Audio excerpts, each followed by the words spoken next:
I was just trying to give this man who's joining us right now a nice little warm-up. I think Andy Brayshaw is joining us right now. Yes, Here everybody is. Yep. Hello, gents. Yes. Thanks for having me. No, We got good him. to have you, mate. Look at this setup We, he's got here. for This everyone is listening quite at home, nice. we got the call 15 seconds ago. We saw Snee pop up, and we got the call saying, "Is that all right, boys? All good with that?" Yeah, we are. And with 15 seconds to go, if it wasn't, we would Can I have just been say in a quickly bit of as well, trouble. on YouTube, so often we do these interviews and they're not actually live. Like we pre-record them. Oh, we're Yeah, we so this pre-record is lots of legit them. live. Oh, so shit, yeah. if you I'm here for if it. there's a good question on YouTube to throw at Andy, Yep. please put it in there. We'll and ask actually it, ask yeah. it. I'll throw a good Yeah, question. go on. Mate, how was the win on the weekend? That must have been brilliant. Yeah, it was up there with the best wins that I've had in my career. Yeah, like you touched on, Sydney.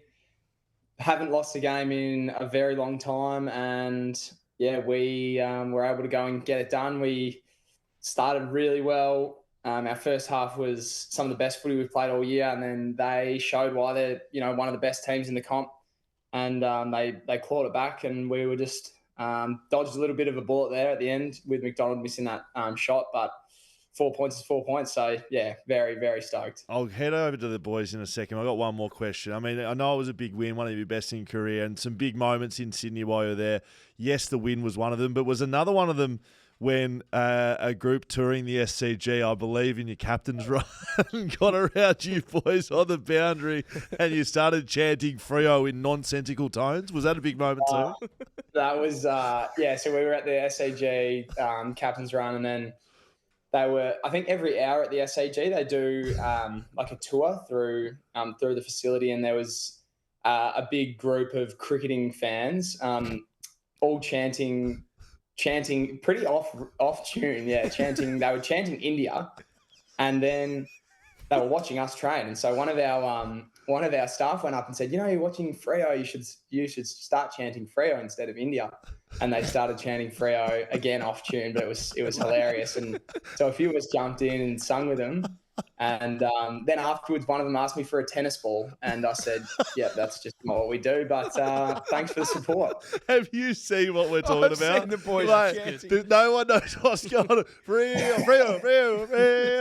Oh, brilliant, boys! Ask Andy some questions. I just thought that was. I want to go hilarious. straight to the final kick because there's a big moment. Perfect. Stop the rest of the game. Stop the rest of the Yeah, game. don't worry No, about we just got a lot of people on YouTube asking about it as well.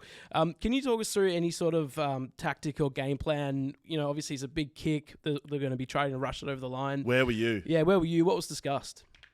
I just heard someone tell Sean to go out, Sean Darcy, our ruckman, to go on the line. Gives us the best chance of touching it and keeping it in. I was sort of like, I thought that he had the journey for sure. So I was just like, all right, I'm just going to try and distract him. So I was about 20 meters out and just was sort of moving around, waving my arms, trying to throw him off. But Love to get I later heard in the change rooms afterwards, which I'd love if any of you guys actually know the ruling. I'm not 100% sure, but if they were to spoil it over the line, it's not a point. But if we were to spoil it over the line, it's that's a point. correct. And so, I think Lukey Ryan was goalkeeping a little bit and ended up picking up the spoil off hands, and then it was all over. So Who was standing the mark? Because you want a big boy on the honestly mark couldn't too. tell you. The last couple of minutes was a bit of a blur. All of us, everyone who played on the day just gave it everything that they had. Particularly that first half, we spent a lot of tickets in the first half, and the last couple of minutes, I was fatigued and my head was spinning like a lot of blokes. So I couldn't tell you who was on the mark, but I just remember Sean was going to take the mark. And then someone told Sean to Get on go. the line. So Go it's on, get it. Heath Chapman's on the mark. I'm Chapman. just watching. I think you are just literally standing there, Andy. You're doing nothing. You are not putting him off.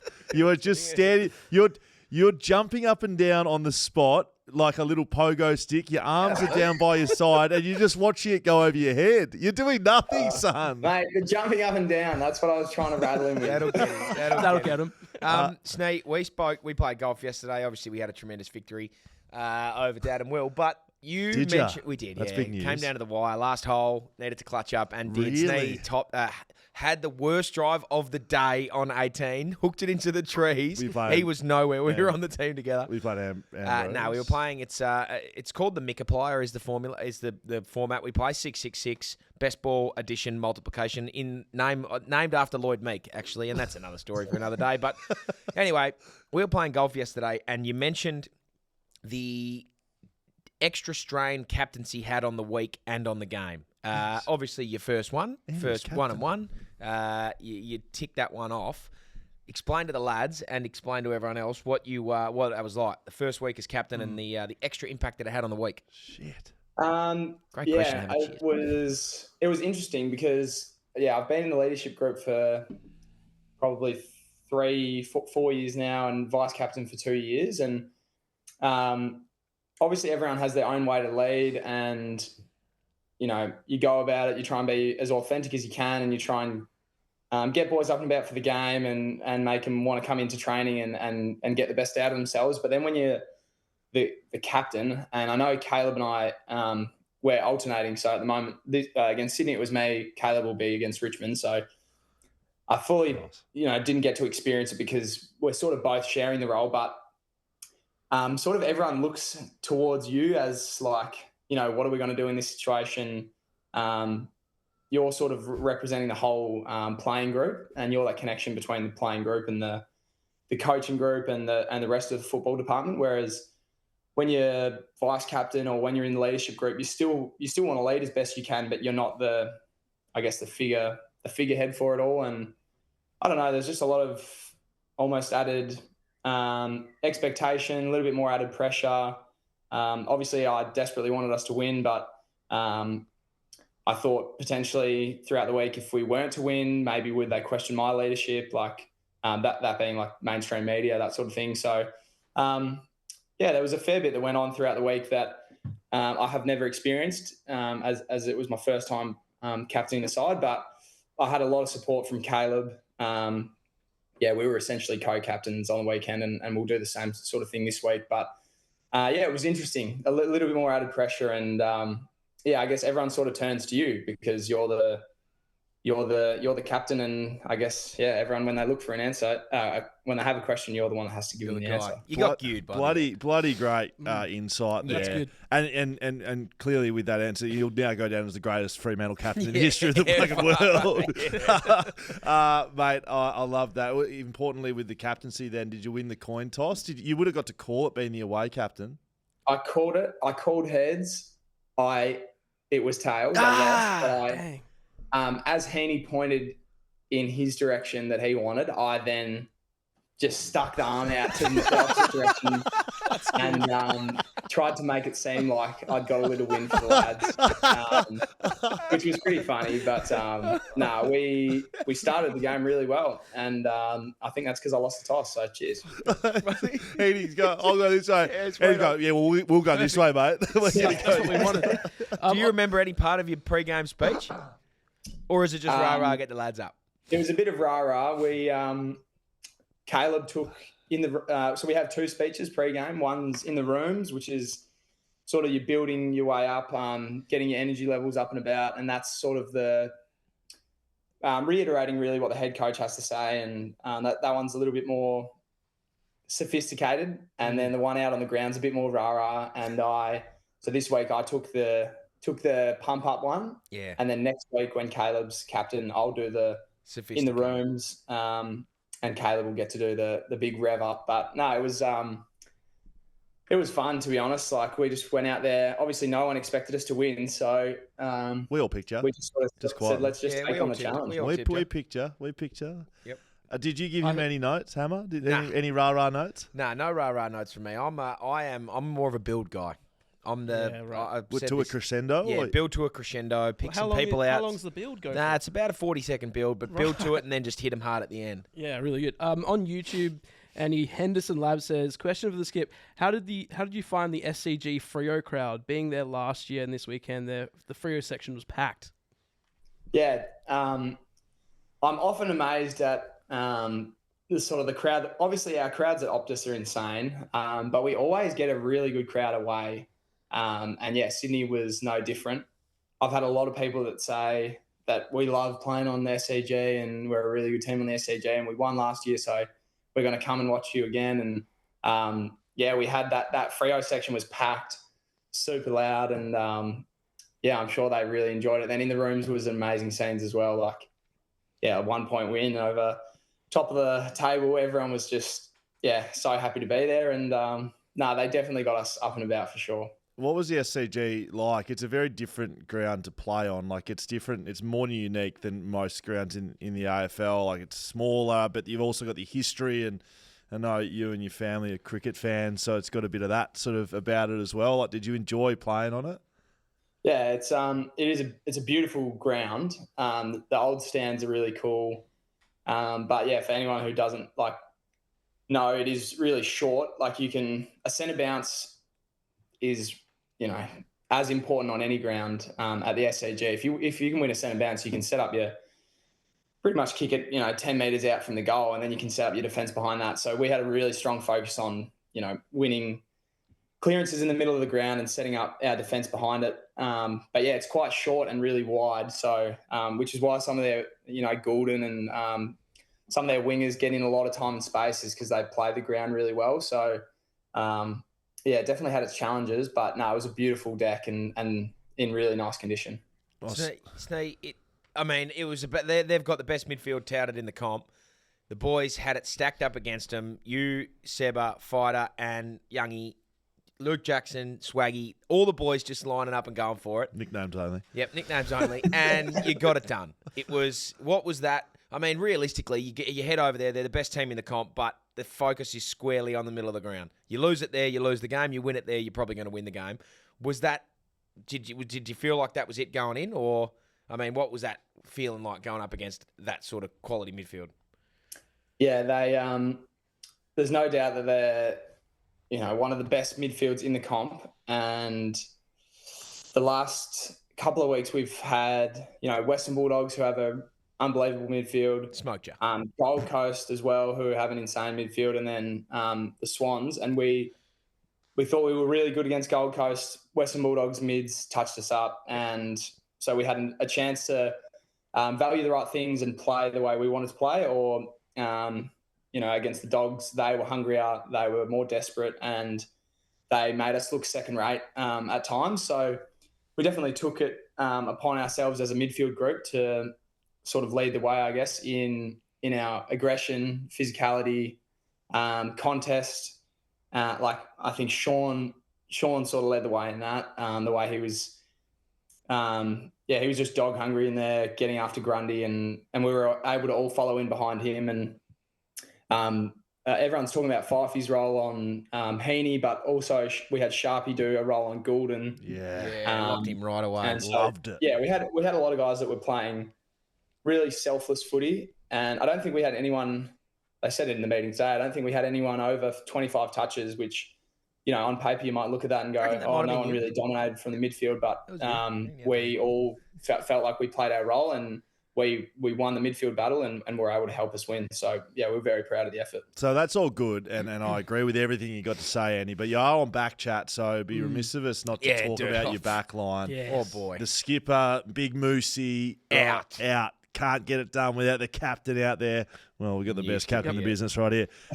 Like, it looked like the boys really stepped up from what I saw. Draper, boy, Josh Draper was elite. He was fucking good. I gave him my player of the match over on the Shelter Footycast. I loved how he played. But like Luke Ryan played a more sacrificial role.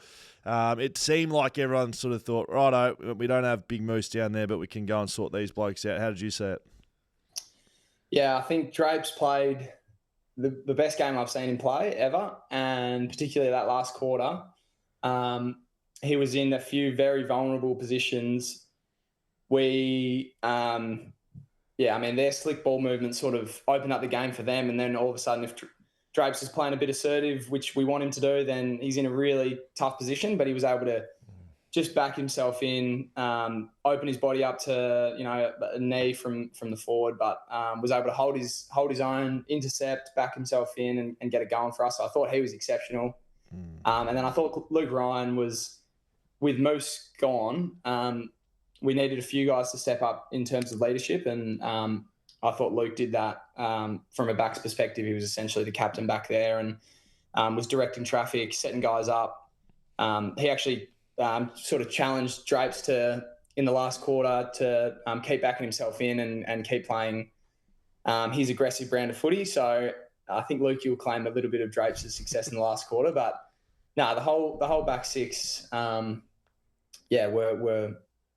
a very key part of why we won the game for sure. Also, Sean Darcy, saw him in the back line. Swaggy. A couple of spoils, tackled someone down. He almost ate Good the Geelong football. lad. Yeah, he almost ate Warrnambool lad. He almost ate the football at one Geelong stage. Grammar, isn't he? Yeah, Was but he grammar or college? dubious. He's a grammar boy, but dubious acquisition there to Geelong Grammar, I believe. Just Was he? Maybe a little football scholarship. I don't know. Maybe you have to ask Swaggy Not a about timber that. top lad, not a No, homegrown. he's on the road for 12 months, Swaggy. Are you finding yourself down the back line at all, Andy? Are you going back to help the boys out, or are you just doing what you did when the Work rate. Logan McDonald's having his shot and just jumping up and down the Jumping up spot? and You down going the back and helping the boys or what? I do joke with a few of the backs that I've done my apprenticeship back there. We had in my first year we lost to Melbourne by about 100 points, and Perfect. at halftime I got moved to back pocket and played a role in the back pocket, and that's the only time I've ever played at AFL level in the back line. But I always say to the lads that the apprenticeship's been done, and now I'm a midfielder. How did you go? How did you go in the back pocket? I was actually serviceable. I mean, it's a 100 completely different role, and punch from behind, that sort of stuff. But you take a no, kick in? it was actually, it's a lot more nerve wracking. Every mistake, as I'm sure you know, every mistake can cost you a goal. So Look, this is one of the I'm best. glad I'm not back there, mate. This is one of the best midfielders in the AFL. Dude, Just this coming to the apprentice- realisation that it's fucking high pressure in the back line for fuck's sake. Yeah, no shit, Andy. Did you take a kick in the day or no? Did Sorry, you take a kick in that day? no kick-ins for me. I was a lockdown role on Charlie Spargo. So no kick-ins for me. One of the best players. else, Very good. You got anything else for Andy, boys? Anything coming from YouTube? A couple of questions. Someone wants to know about the Darcy Jackson combo. How you see that's unfolding? A lot of chatter about that early on. So with Sean, first couple of weeks, Sean was injured, and Luke was our number one ruck and was dominant, very dominant in there. And we were probably looking a little bit short up forward. And so then when Sean's been able to come back in, we've been able to play Luke as a forward, as another tall. And they're both able to play the ruck really well. And we think we get the best look when Sean's rucking and Luke's forward. I still think Luke is a natural forward. He loves kicking goals. He can crash packs and then follow up. And then when Sean needs a break from the ruck, I think he does a really good job in there as well. So, I love when both of them are available. They can both do the role themselves, but when they're both flying like they were on the weekend, we're a better team and we have more dangerous looks going forward, definitely. When the big Kahuna's up and going, which he bloody well is yeah. right now. We like Josh Tracy here. Like having him play, I think, a more structural role, like a more traditional forward role, allows Jai Amos to be a hit up forward, and then it allows Luke Jackson to go and take hangers and kind of be the unpredictable like wild card. Like that's how I see it from sort of watching how you boys do it. Josh Tracy's form is helping a lot of the other teammates as well, hey? Yeah, definitely. Every forward loves to kick goals, and he's always talking about wanting to be able to impact on the scoreboard. But I just love when he's crashing packs and knocking blokes over and Tackle. the physicality. Remember that when he pushed Sam brings. Collins on the deck the other week? I mean, we love Sammy Collins, but he monstered him. Correct. He's a beast. Yeah. The physicality and the aggression that he brings is sort of like what Alex brings in the back line, is sort of like what JT brings in the forward line. So just a little bit of mongrel. You don't want to get in the way of Moose or the big Kahuna. The big Kahuna, we love playing with guys Sneed, like the that. Kahuna, just completely changing topics, but may as well. The Kahuna helped with the golf swing, the low hands. Yeah, I mean, if you watch Hannah swings, you wouldn't think that the golf swing has improved. I snap hooked it into the trees, but the big Kahuna did give me a tip. We played at Lake Karrinyup last week, and I had a equal career low 77 off the stick at Carina, That's which good I was golf. pretty stoked Good with. golf. Wow. And the mid round tip from JT, the big kahuna, was just to feel like you're keeping your hands low through your swing, and it worked for me. Look at this. Lights out. Is there anything the big man can't do? Nothing he can't do. Hey, mate, we really appreciate you giving us some time. We know on a travel back as well, it's a bit of a condensed week. So, if you boys got nothing else, It's obviously it's a tough time for the kid. He's got his fiance's in Greece. He's got a house to himself. He's 3 minutes from the golf course. He doesn't travel for another 2 weeks. he's captain of the footy He's club. captain of the footy club. You got the dog. You got no. You're just a bit lonely sitting at home on your Post In Malone. between, I'm in semester break at uni, so I've got no uni at the moment. You got no uni, no fiance. Mate, Dan's going to America on Monday. Maybe you just come in and co-host. no it. uni, no fiance, house to himself, no travel for a fortnight. What do you reckon he's doing? Yeah, I'm getting by home. Thank you for checking in. I'm just getting there. Thanks, mate. Brilliant stuff, mate. Good on you, Snake. Great win. Well done on the leadership as well, mate, and some good laughs too. Great job. Go get them this week. Good on you, mate. Cheers, guys. Appreciate it. Yeah.